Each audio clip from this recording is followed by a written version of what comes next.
Let's have some fun. Let's try adding some texture or pattern to clay. First, we'll talk about tools. You could just use stamps. So these are just the rubber parts of stamps. When you feel them, they actually have texture. You might have some individual ones. You could just use some clay tools. If you're using clay, you probably have some clay tools. There's all sorts of varieties. You could just go looking around the house. Find things that have texture when you feel them, right? There could be some surprising things, straws, or go outside, go to nature. These are a couple shells, rocks, oh, bark from a tree. I felt that. That has texture. Any sort of vegetation. Stiffer usually is better. So if we're going to experiment, we don't need to knead or wedge. We just need to get our clay a little bit flat. So we'll just gently pat it down. But like usual, it might stick. So pick it up and move it. Our goal is to create texture and pattern. Try a wood tool. I'm just going to try that. And if I repeat it, I get a pattern. I don't have to stick to one. What if I overlap? Definitely feel some texture. There's two sides to this. So I'm going to flip it over and use the other side. I'm going to pull out another wood tool because it's different. What can I get from it? Again, if I repeat it, I get a pattern, perhaps an irregular pattern. Both sides had pattern on them, so I just kneaded it a couple times and flattened it out. What about that shell? This became very interesting because there was kind of a hole in it. I like that one a lot. Different edges of it could give me different pattern. Again, there's a whole other side for me to test on. I'll use the other one. The other one had a bunch of little kind of holes in it.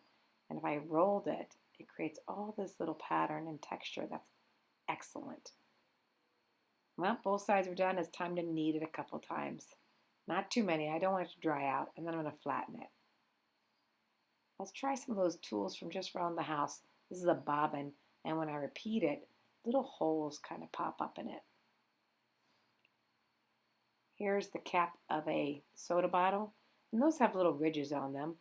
Or how about that ribbon? It also has ridges on it. I'm going to try to zoom in here so you can get a better view. Maybe you can see these little ridges. There you go. There's some.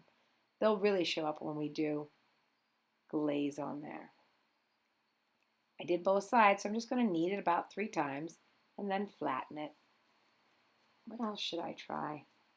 Oh, I forgot about those stamps. I'm not going to press too hard. I'm just going to gently press the stamps in.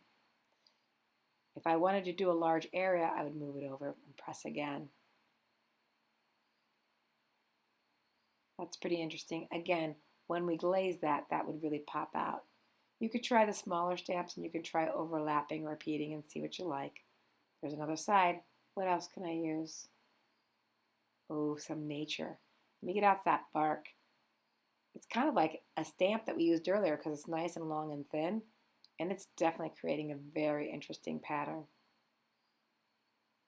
I'm going to go get some of those leaves and twigs.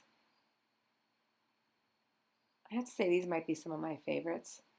They come up with a really unique texture when they're glazed.